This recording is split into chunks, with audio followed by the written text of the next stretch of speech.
Good day. Hi, it's the morning. I'm going to show you my cold sores. They're awful.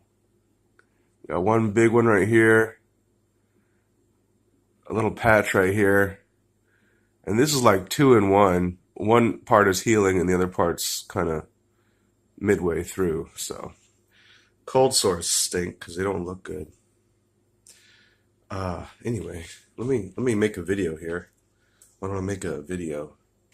Not feeling great. I got a little flu or cold or something. I never know when it's a flu and when it's a cold or like a sinus infection. Anyway, I had a little interesting event happen yesterday that I want to share. I guess I'm going to start this by saying that people don't, a lot of people I don't think are in touch with their feelings. I think your feelings, how you really feel, are always right next door. Like you can just open a door and there they are. They're right there. But we often keep that door shut. A feeling will arise and then we're like, no, put it on the closet, put it in the closet over there, put it over there. Hurry, put it over there. Throw it in there. Throw it in there, close the door, lock it.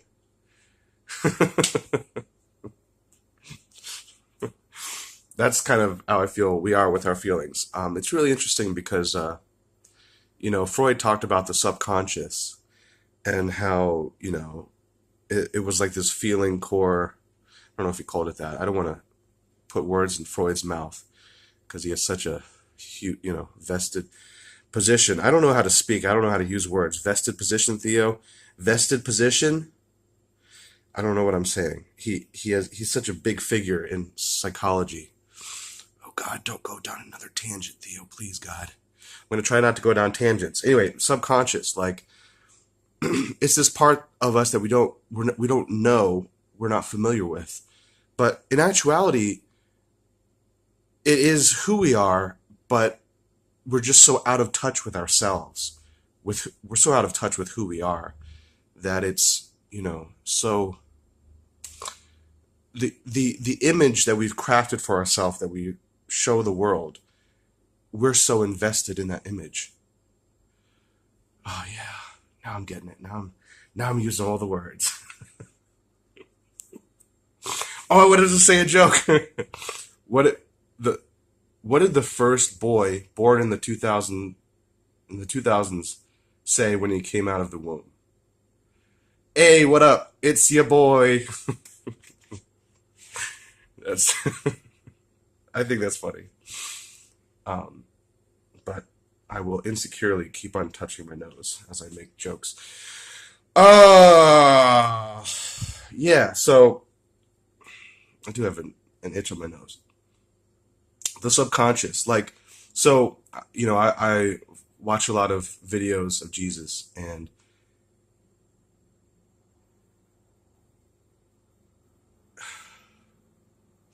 he talks about sin, and you know,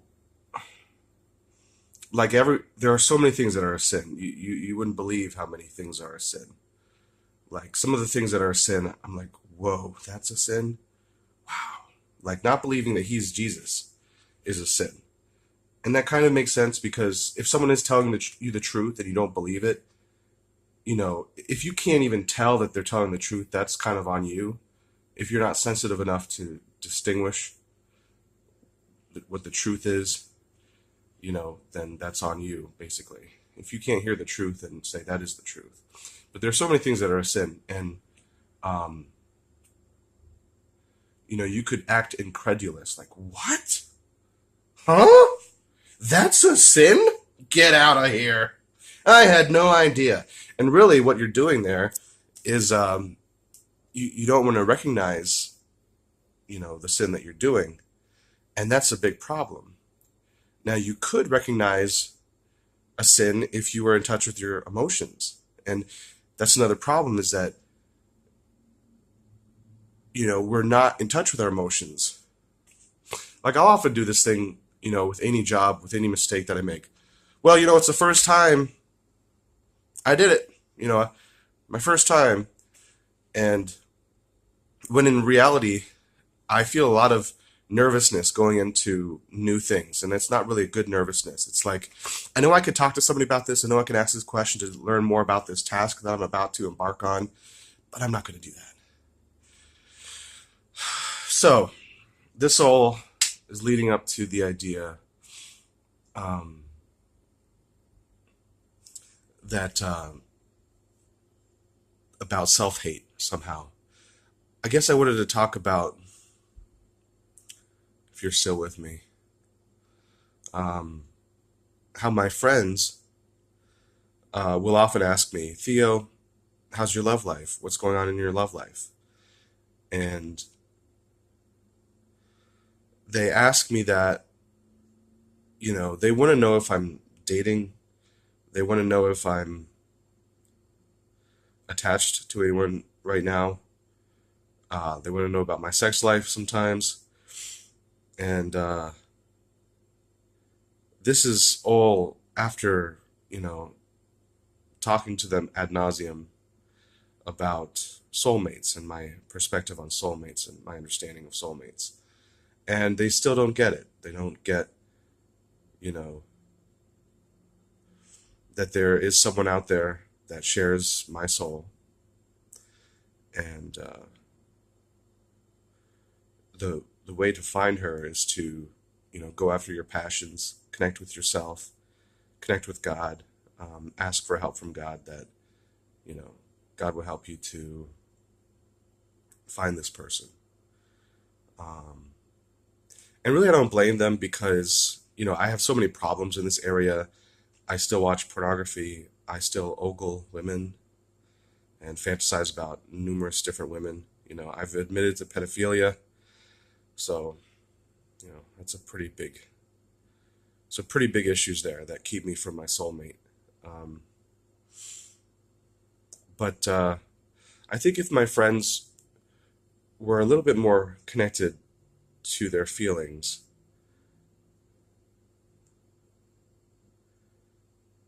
I'm just realizing that that doesn't really connect very well. Maybe this is a different point, but um, like for me, I often have this sting of shame and guilt, shame and or guilt that I experience when I reminisce on moments that I've had, especially with women, where I'm kind of like hamming it up, where I kind of, lay it on a little thick. How do I put it? Um, I'm in a, I'm hitting on them, kind of. The way that I hit on women is like my presence is very loud, if that makes any sense. Like I might be a little strange, a little weird, a little bit too. I don't really like touch women per se, but I just have a very strong presence, and I try to engage with them, even when it's kind of obvious that they're not interested. Um, I might just go for it anyway, and you know, and I think that men who have, who go for women frequently, who engage in promiscuous behavior, and I can't say that I'm not promiscuous because I think I am in my behavior, if not in actuality. I mean, I've slept with like 5 women. That's not a lot by many standards. Um, but I still think my behavior is promiscuous and my attitude is promiscuous. My dreams are promiscuous. So, but a lot of men who kind of have this idea that, I'm a, hot-blooded man, like my father was like this, probably where I get it from. But I'm a hot-blooded man, and I'm attracted to women, and that's how God made me. And it's normal for me to go after women, to chase women. I'm not sure that they are in touch with these deeper feelings. Like when I think about my experiences with women, it doesn't, you know, many of these experiences are not. They're not a happy memory. They trigger a lot of shame and guilt. And I have trouble kind of figuring out where that comes from, where that's rooted. I feel like if I didn't have the shame and guilt that I have, I may not feel so bad about these things. I may not, I wouldn't engage in the behavior that I have, most likely. So I think there's a lot of shame that I experience, especially from my mother. Anyway, this is going on. I don't want to go too far into that. But I find it fascinating to kind of touch and experience these memories because they're really painful if you really sit there and try to feel it. It's really, oof. It's really like, okay. So yesterday, this is what I wanted to talk about. And this is the great thing about my job is that I drive around town. I often have no one in the vehicle, and I have time to myself to shout and scream and clench my fists and punch the air. Um, and that's great. If I were in an office, typing up a report, and suddenly I was like, "Fuck! God damn it!" I don't think I would have that job very long. By the way, I really think that there should be safe spaces. I actually kind of believe in safe spaces in a way. A place where you can go and cry and punch a. Maybe there should be like an anger room where you can punch a punching bag, and then next door to it there should be a crying and shaking room where you can cry and shake out of fear. So that maybe there should be two rooms, but like there should be a bathroom in every building, of course, and then there should also be like a crying and anger room. So that's how I feel. That would be a great improvement to society, to civilization. This is a long-winded video. I hope it's not too unbearable. So anyway, I was in the van yesterday. I was in my vehicle yesterday, and I was feeling one of these feelings on my way back. It's funny. Okay, I want to talk about this other thing now. So like,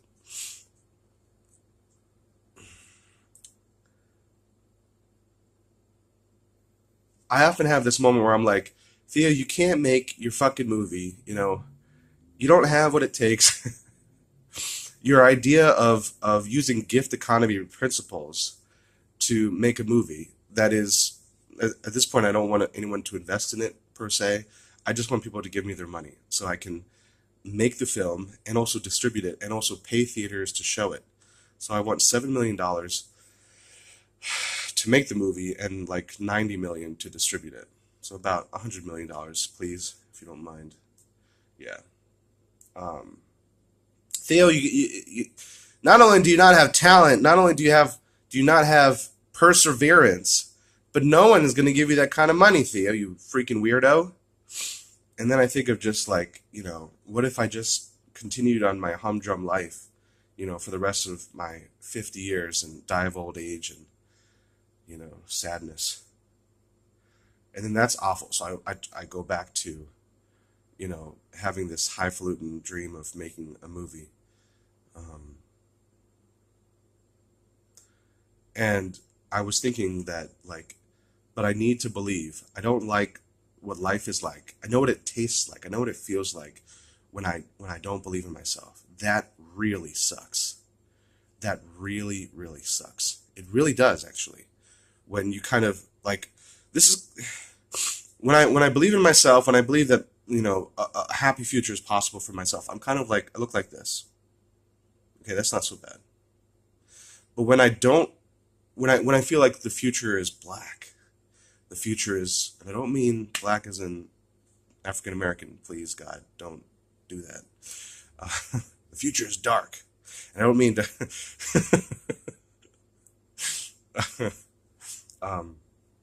The future is bleak. This now when I think the future is bleak, I'm like, that's how I look.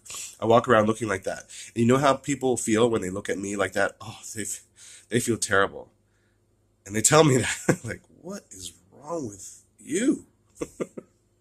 You're making me feel bad. So that's one of the feelings I felt last night. I was like, no, no, can't do that by any means. Do not want to go to the place where I think there's no future for myself. I have no potential and I can't go anywhere. Please. Okay. Ugh. When really I should probably just feel what's underneath all of that. Anyway. So yesterday I was having this feeling where I had gone, and I really wish I could recall for you what it was relating to. But it was one of these moments where I was laying it on thick for a woman. To give you an example of like bad stuff that I've done, I stalked a woman once. I think it was my only stalking moment.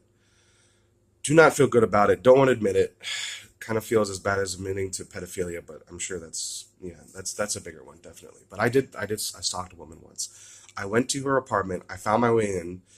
It was probably a secured building, but I, waited for the door to be opened, and I waltzed in, and then I kind of like psychically found the room of this woman. This was in college, and I knocked on the door, and I said, I said her name, and I thought I heard her come to the door, and I said her name again, hey, and then I kind of wandered around the building again, and then I went back, and she had already known that I was interested in her, and she was freaked out, and I heard from someone from another source about that, and I felt pretty bad, but that was a pretty evil, sinister thing to do.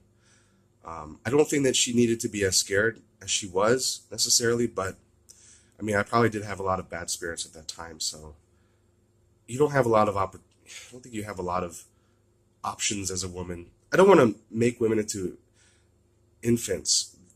Women have a lot more freedom than they may think, but it is true that, men are crazy, and men can use their, force to subdue a woman if they were so inclined. I don't know. I don't think that was my intentions that day, but I think it was wrong, what I did. Anyway, it was a moment like that I was recalling.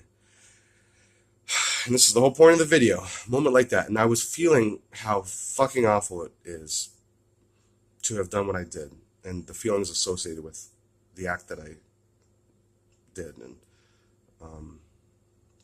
I felt this kind of shaking and this really, really bad feeling in the pit of my stomach. Really, really bad. Did not want to feel it. And so what I started repeating was, such a fucking awful person. I'm awful. I'm terrible. I'm terrible. I'm terrible. I'm terrible. And then I started shouting it. I'm terrible. I'm terrible. I'm terrible. I'm terrible. I'm terrible. I'm terrible. I'm terrible. And then the feeling went away. The dark, ugly, ugly, ugly feeling in the pit of my stomach went away. I could tell it had disapparated, it had gone, because I was, comparing the feeling I felt afterward and the feeling I had just felt. It was there, and then it was gone. I was like, whoa, that's really interesting. I'm terrible, I'm terrible, I'm terribled it away. I berated myself to the point that the feeling had gone. And I want to make a clear distinction here and say that I don't think that the feeling is gone from inside of my soul. I think that I just berated myself to a point that,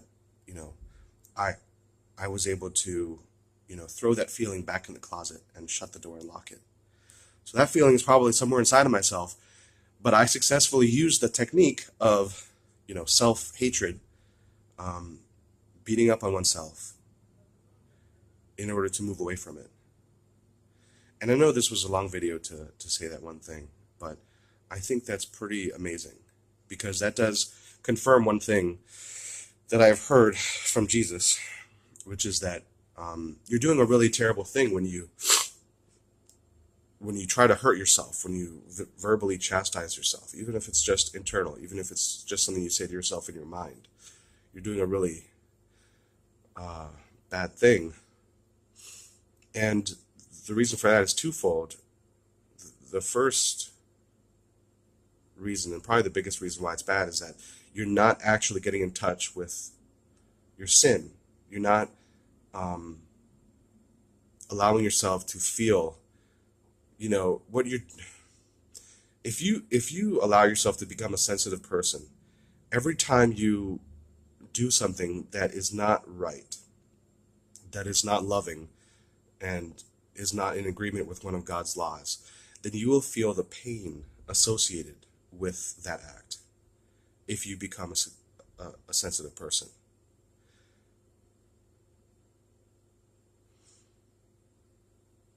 And by berating yourself, you move away from that pain. So you're not going to allow you're actually you're preventing yourself from changing properly. So that's probably the biggest reason why that's wrong. But the other reason is that you're hurting yourself, and you are a child of God, and ultimately, no one deserves abuse, and you're abusing yourself, and that's wrong. So my experience yesterday of like throwing that feeling back into the closet, that was a pretty amazing confirmation for myself.